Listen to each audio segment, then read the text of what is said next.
आज हम power centres series के पार्ट 3 में जा रहे हैं। हमने पुराने राज्यों और मध्ययुगीन राज्यों का सफर तय किया है। अब देखते हैं कि मॉडर्न पावर स्ट्रक्चर्स कैसे बने। सोचो, क्रांतियां, इंडस्ट्रियलाइजेशन और राष्ट्र राज्यों का उदय, फ्रांसीसी क्रांति के झटकों से लेकर औद्योगिक उछाल तक जिसने समाजों को बदल दिया। यह सब इस बारे में है कि कैसे शक्ति राजगद्दियों से चुने हुए कार्यालयों में स्थानांतरित हुई। पता है, लोकतंत्र की अवधारणा जैसा कि हम जानते हैं इन्हीं बदलावों से उत्पन्न हुई है। तो तैयार हो जाइए, क्योंकि इतिहास आपकी कल्पना से कहीं अधिक रोमांचक है। और भी दिलचस्प बातों के लिए बने रहें। और अगर आपने पहले 2 पार्ट मिस कर दिए हैं तो जाकर उन्हें देखें। अगली बार हमारा 11वां प्रश्न यह है, यूरोपीय संघ को क्या चीजें एक प्रभावी क्षेत्रीय संगठन बनाती हैं? इसका सही उत्तर है हेलो स्टूडेंट्स, कभी सोचा है कि यूरोपियन यूनियन इतनी पावरफुल क्यों है? चलो ईयू की सक्सेस के 7 सीक्रेट्स जानते हैं। सबसे पहले, इकोनॉमिक इंटीग्रेशन। ईयू ने एक सिंगल मार्केट बनाया है जहां मेंबर कंट्रीज फ्री ट्रेड और इकोनॉमिक पार्टनरशिप एंजॉय करते हैं। और यूरो को कैसे भूल सकते हैं? कॉमन करेंसी से इकोनॉमिक स्टेबिलिटी बढ़ती है। दूसरा, peace and cooperation. World war 2 के बाद बनी ईयू का मकसद यूरोप में पीस मेंटेन करना था। इसके मेंबर्स के बीच गहरे डिप्लोमेटिक, पॉलिटिकल और इकोनॉमिक टाइज हैं, जिससे लास्टिंग कोऑपरेशन बढ़ती है।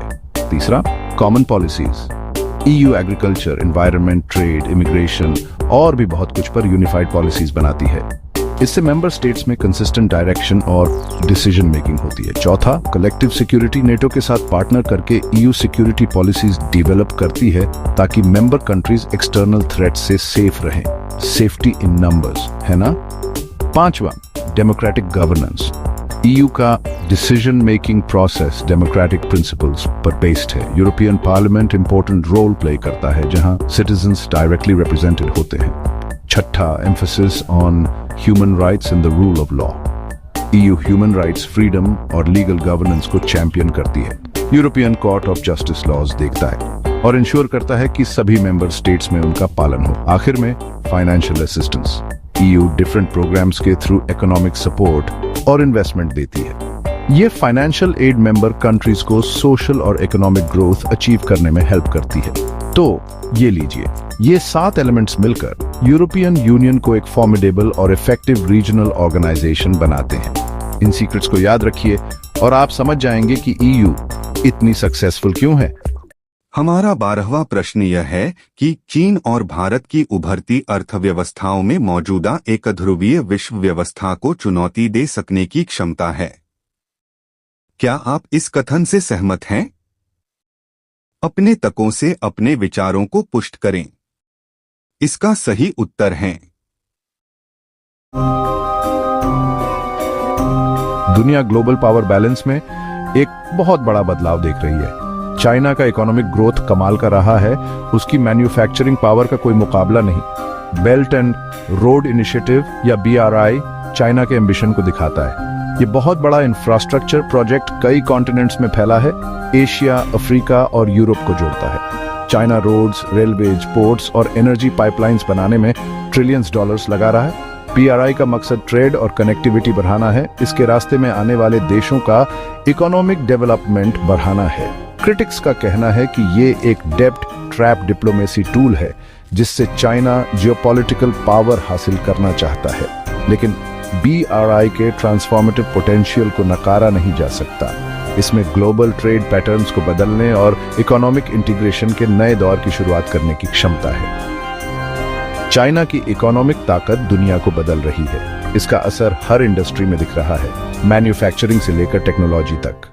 दुनिया अब एक और भी पावरवर और असरदार चाइना के साथ कैसे रहे, इस पर सोच रही है। जहां चाइना अपनी इकोनॉमिक ताकत दिखा रहा है, वहीं इंडिया चुपचाप एक बड़ी पावर बनकर उभर रहा है। इंडिया के पास यंग और एक्टिव पॉपुलेशन है। ये डेमोग्राफिक डिविडेंड, डायनामिज्म और इनोवेशन का सोर्स है। इंडिया ने IT सर्विस सेक्टर में लीडर के तौर पर अपनी पहचान बनाई है।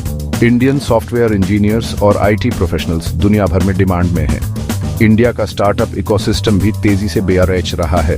फिनटेक से लेकर ई-कॉमर्स तक इंडियन एंटरप्रेन्योर्स ट्रेडिशनल इंडस्ट्रीज को बदल रहे हैं। सरकार ने इनोवेशन और एंटरप्रेन्योरशिप को बढ़ावा देने के लिए डिजिटल इंडिया और स्टार्टअप इंडिया जैसे इनिशिएटिव्स शुरू किए हैं। इंडिया अपनी डेवलपमेंटल चुनौतियों से निपटने के लिए टेक्नोलॉजी का इस्तेमाल कर रहा है। फाइनेंशियल इंक्लूजन से लेकर हेल्थ केयर तक टेक्नोलॉजी इंडिया में एक बड़ा बदलाव ला रही है।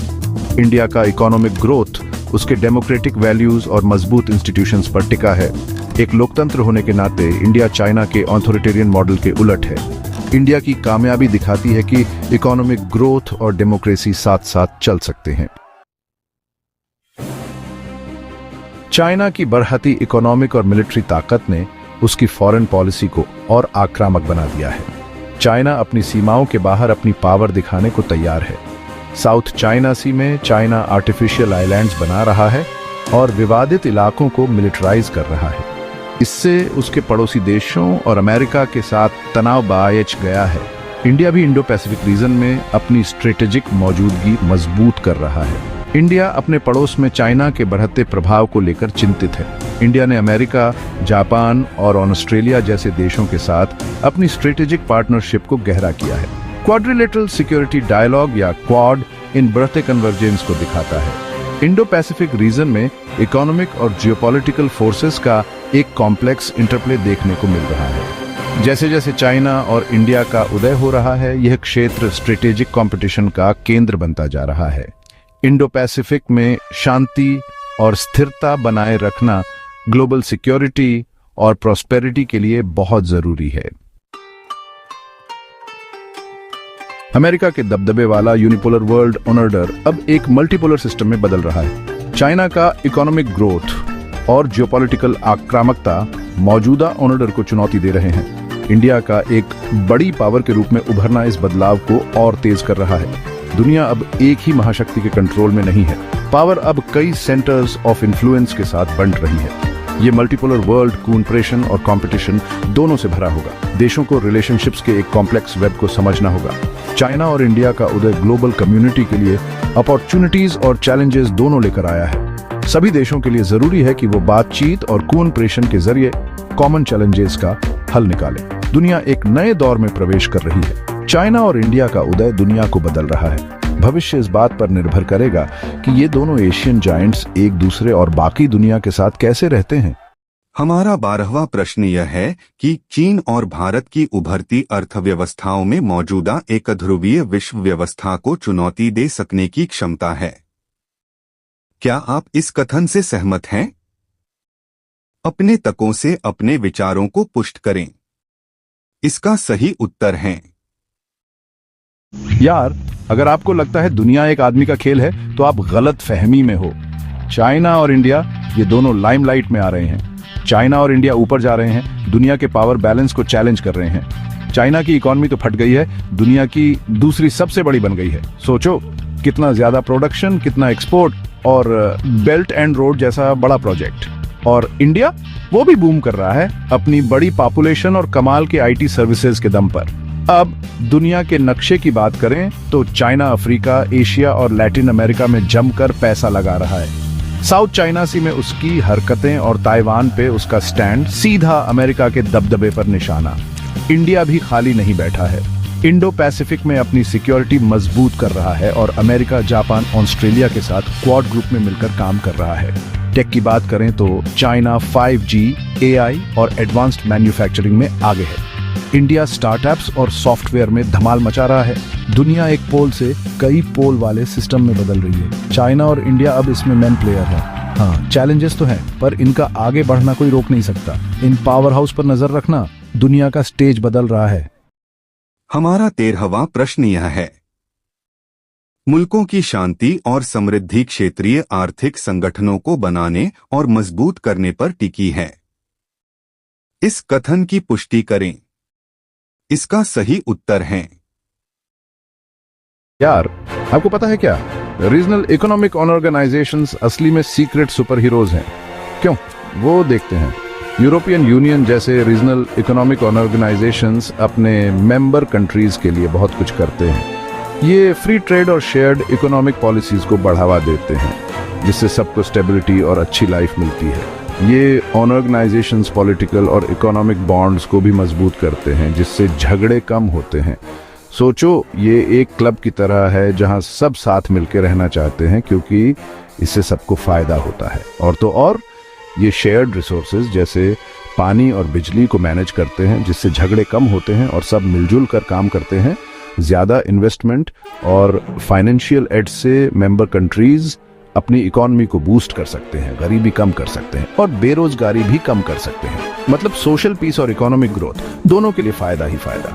और शेयर्ड मार्केट्स का तो कहना ही क्या, आसान ट्रेड, कम दाम और फायदा कंज्यूमर्स और प्रोड्यूसर्स दोनों को। मतलब रीजनल इकोनॉमिक ऑर्गेनाइजेशंस पीस और अच्छी जिंदगी के लिए बहुत जरूरी है। हमारा 14वां प्रश्न यह है कि 14 भारत और चीन के बीच विवाद के मामलों की पहचान करें और बताएं कि बृहत्तर सहयोग के लिए इन्हें कैसे निपटाया जा सकता है। अपने सुझाव भी दीजिए। इसका सही उत्तर है भारत और चीन के बीच के मुख्य विवादों के बारे में। ये विवाद, ये तनाव, ये टकराव दोनों देशों के रिश्तों पर गहरा असर डालते हैं। एक तरफ दुनिया की 2 सबसे बड़ी आबादी वाले देश, दोनों प्राचीन सभ्यताएं, दोनों आर्थिक महाशक्तियां बनने की राह पर, और दूसरी तरफ दशकों से चले आ रहे विवाद, सीमा पर तनाव, अविश्वास का माहौल। क्या इन जटिल मुद्दों का कोई समाधान है? क्या दोनों देश शांति और सहयोग का रास्ता अपनाएंगे? आज हम इसी पर चर्चा करेंगे। क्या चीन अपनी विस्तारवादी नीतियों को त्याग कर भारत के साथ एक सम्मानजनक रिश्ते की स्थापना करेगा, या फिर दोनों देशों के बीच तनाव और बढ़ेगा? क्या हम एक ऐसे भविष्य की कल्पना कर सकते हैं जहां भारत और चीन एक दूसरे के साथ मिलकर न केवल एशिया बल्कि पूरे विश्व के विकास में योगदान दे सकें? ये सवाल सिर्फ डिप्लोमेटिक गलियारों तक सीमित नहीं है, बल्कि करोड़ों भारतीयों के मन में उठ रहे हैं। और आज हम इसी उधेड़बुन को सुलझाने की कोशिश करेंगे। भारत और चीन के बीच सबसे बड़ा विवाद, सबसे गंभीर तनाव, सबसे प्रमुख मुद्दा है सीमा विवाद। हिमालय की ऊंची चोटियों से लेकर अरुणाचल प्रदेश की हरी भरी वादियों तक यह विवाद दोनों देशों के रिश्तों पर एक घाव की तरह चिपका हुआ है। अरुणाचल प्रदेश, जिसे चीन दक्षिण तिब्बत बताकर अपना हिस्सा मानता है, इस विवाद का एक ज्वलंत उदाहरण है। अक्साई चिन, जो लद्दाख के उत्तर में स्थित है और जिसे चीन ने अवैध रूप से कब्जा कर रखा है, इस विवाद को और भी जटिल बनाता है। 1962 की जंग, जिसमें चीन ने भारत पर धोखे से हमला किया था, इस विवाद का एक काला अध्याय है। क्या चीन अपनी हठधर्मिता त्याग कर वास्तविक नियंत्रण रेखा का सम्मान करेगा? क्या भारत अपनी रणनीतिक और सैन्य तैयारी को और मजबूत कर पाएगा ताकि चीन को कोई गलत संदेश ना जाए? ये सवाल आज भी हवा में गूंज रहे हैं। सीमा विवाद के साथ साथ जल भी भारत और चीन के बीच एक बड़ा मुद्दा बनता जा रहा है। ब्रह्मपुत्र नदी, जो तिब्बत से निकलकर भारत होते हुए बांग्लादेश में प्रवेश करती है, दोनों देशों के लिए जीवन रेखा है। लेकिन चीन द्वारा ब्रह्मपुत्र पर बांधों का निर्माण भारत के लिए चिंता का विषय बन गया है। क्या चीन अपने विकास के लिए भारत की जल सुरक्षा को खतरे में डालेगा? क्या वह नदियों के प्राकृतिक प्रवाह में हस्तक्षेप करेगा? क्या वह पानी को एक हथियार के रूप में इस्तेमाल करेगा? यह सवाल भारत के लिए बेहद गंभीर है। भारत को चीन के साथ जल संधि करने की जरूरत है ताकि पानी का उचित और न्याय संगत बंटवारा हो सके। क्या चीन इस मामले में संवेदनशीलता दिखाएगा? चैप्टर 3, आर्थिक प्रतिस्पर्धा, ड्रैगन की चुनौती, भारत का जवाब। दोनों देशों के बीच चल रही रणनीतिक खींचतान के बीच एक और मैदान है जहां मुकाबला तेज होता जा रहा है, अर्थव्यवस्था का मैदान। चीन अपनी सस्ती वस्तुओं के दम पर दुनिया भर के बाजारों में अपना कब्जा जमाता जा रहा है। वहीं दूसरी तरफ भारत भी अपनी तेजी से बढ़ती अर्थव्यवस्था के साथ वैश्विक स्तर पर अपनी पहचान बनाने में जुटा है। लेकिन चीन की विवादित belt and road initiative (BRI), जिसके तहत वह दुनिया भर में अपना आर्थिक और रणनीतिक प्रभाव बढ़ाना चाहता है, भारत के लिए चिंता का विषय है। क्या यह परियोजना छोटे और कमजोर देशों को कर्ज के जाल में फंसाने का एक जरिया है? क्या भारत अपने आर्थिक और कूटनीतिक दांव पेंच से चीन के इस चक्रव्यूह को भेद पाएगा? चैप्टर 4, रणनीतिक और सुरक्षा मुद्दे। इंडो पैसिफिक में तनातनी भारत और चीन के बीच चल रहा यह महामुकाबला सिर्फ सीमा या अर्थव्यवस्था तक ही सीमित नहीं है। ये मुकाबला अब हिंद महासागर और प्रशांत महासागर के विशाल क्षेत्र में भी देखने को मिल रहा है, जिसे इंडो पैसिफिक कहा जाता है। चीन की नौसेना इस क्षेत्र में अपनी ताकत बढ़ा रही है, जो भारत के लिए एक बड़ी चुनौती है। चीन का पाकिस्तान के साथ घनिष्ठ संबंध और चीन पाकिस्तान आर्थिक गलियारा CPEC, जो पाकिस्तान के कब्जे वाले कश्मीर से होकर गुजरता है, भारत की सुरक्षा के लिए एक बड़ा खतरा है। क्या चीन अपनी इस रणनीति से भारत को घेरने की कोशिश कर रहा है? क्या भारत अपने पड़ोसी देशों और अमेरिका जैसे रणनीतिक साझेदारों के साथ मिलकर चीन की इस चुनौती का मुकाबला कर पाएगा? चैप्टर 5, सांस्कृतिक और कूटनीतिक रिश्ते। क्या संवाद ही एकमात्र रास्ता है? इन सभी विवादों के बावजूद हमें यह नहीं भूलना चाहिए कि भारत और चीन के बीच सदियों पुराने सांस्कृतिक और ऐतिहासिक संबंध रहे हैं। बौद्ध धर्म, जो भारत से चीन पहुंचा, दोनों देशों को जोड़ने वाला एक मजबूत सेतु है। लेकिन हाल के वर्षों में राजनीतिक और रणनीतिक तनाव के कारण दोनों देशों के बीच दूरी बढ़ी है। क्या हम संस्कृति और कूटनीति के माध्यम से इस दूरी को कम कर सकते हैं? क्या दोनों देशों के लोगों के बीच अधिक से अधिक संपर्क बढ़ाकर आपसी समझ और विश्वास को बढ़ावा दिया जा सकता है? यह एक लंबी और कठिन राह है, लेकिन शांति और सहयोग के लिए हमें इस रास्ते पर चलना होगा। पुत्रों, क्या भारत चीन रिश्तों को मिलेगी एक नई दिशा? तो दोस्तों, ये थे भारत और चीन के बीच के मुख्य मुद्दे, चुनौतियां और सवाल। यह एक ऐसा संबंध है जो जटिलताओं से भरा हुआ है, जहां एक तरफ सहयोग की संभावनाएं हैं तो दूसरी तरफ टकराव का भी खतरा मौजूद है। क्या दोनों देश अपने मतभेदों को भुलाकर एक नए अध्याय की शुरुआत कर पाएंगे? क्या वे दुनिया को यह दिखा पाएंगे कि दो बड़ी शक्तियां शांति और सम्मान के साथ रह सकती हैं? यह एक ऐसा सवाल है जिसका जवाब सिर्फ समय ही दे सकता है। लेकिन एक बात तो तय है कि इस रिश्ते का भविष्य न केवल भारत और चीन बल्कि पूरी दुनिया के लिए महत्वपूर्ण होने वाला है। धन्यवाद। मैं हूं AI वॉइस मधुर और मेरी इस आवाज का उपयोग करना चाहते हैं तो गूगल क्रोम पर ला वॉइस AI को कीजिए और सर्च बार पर मधुर लिखिए और मेरी आवाज सिलेक्ट कीजिए। मैं हर अनगिनत टेक्स्ट को स्पीच में बदल सकता हूं, तो आइए साथ मिलकर नई शुरुआत करें। अरे दोस्तों सुनो, आज हम बात करेंगे ट्रेजर NFTs के बारे में। ये है ट्रेजर NFT, जहां आप सेलिब्रिटीज की फोटोज को NFT के रूप में खरीद सकते हो। बस फोटो पर टच करो और बस खरीद हो गई। फिर AI आता है और आपसे उसे वापस खरीद लेता है और आपको मुनाफा देता है। सोचो, RS 10,000 लगाओ और RS 30,000, RS 40,000 वापस पाओ। कमाल है ना? लेकिन ध्यान रहे, पूरी जानकारी लेना जरूरी है। ज्यादा जानकारी के लिए हमें 90 या 90 पर फोन करो। Happy investing. कुछ एक्स्ट्रा पैसे कमाने का तरीका ढूंढ रहे हो तो राइड BNB आपके लिए कमाल का है। राइड BNB एक ऐसा नया प्लेटफॉर्म है जहां आप डिजिटल प्लॉट्स खरीद सकते हो और क्रिप्टो करेंसी, खासकर BNB में डॉलर्स कमा सकते हो। ये कैसे काम करता है? आप राइड BNB पे डिजिटल प्लॉट्स खरीदते हो। जितने ज्यादा प्लॉट्स आपके पास, उतनी ज्यादा कमाई। फिर आप अपनी कमाई को ट्रस्ट वॉलेट में ट्रांसफर कर सकते हो और किसी भी एक्सचेंज पर बेच सकते हो। मजेदार है ना? लेकिन इतना ही नहीं, अपना अकाउंट अपग्रेड करके और दूसरों को ज्वाइन करवा के आप अपनी कमाई और भी बढ़ा सकते हो।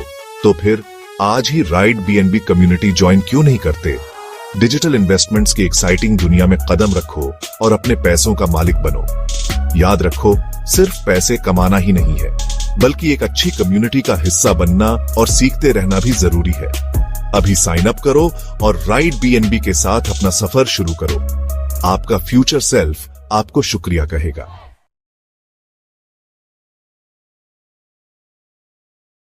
9 से 5 वाली नौकरी से थक गए क्या? घर बैठे फोन से पैसे कमाओ। ये रहा तरीका। मिलिए invideo.ai से डिजिटल क्रिएशन और YouTube ग्रोथ के लिए कमाल का चीज। प्रोफेशनल क्वालिटी के वीडियो बनाना इतना आसान कभी नहीं था दोस्तों। चाहे आप नए यूट्यूबर हो या छोटे बिजनेस वाले, invideo.ai आपके लिए सबसे बढ़िया है। ये इतना कमाल क्यों है? इसे इतना यूजर फ्रेंडली बनाया गया है कि अगर आपको टेक का बिल्कुल भी ज्ञान नहीं है, तब भी आप इसे इस्तेमाल कर सकते हैं। ढेर सारे टेम्पलेट, स्टॉक फुटेज और म्यूजिक के साथ आप झटपट शानदार वीडियो बना सकते हैं। और सुनो क्या, invideo.ai इंडियन मार्केट के हिसाब से बनाया गया है, यानी इसमें आपको लैंग्वेज सपोर्ट, इंडियन कल्चर वाले टेम्पलेट और किफायती दाम मिलेंगे। ये आपको अपनी कहानी बताने की ताकत देता है। तो अब क्या, नीचे दिए गए लिंक पर क्लिक करके invideo.ai को फ्री में ट्राई करें और आज ही वीडियो बनाना शुरू करें। यकीन मानिए, ये कमाल का चीज है। अगर वीडियो अच्छा लगा तो लाइक करें और भी टिप्स के लिए सब्सक्राइब करें और अपने दोस्तों के साथ शेयर करें। चलो साथ मिलकर आगे बढ़ते हैं। जय हिंद।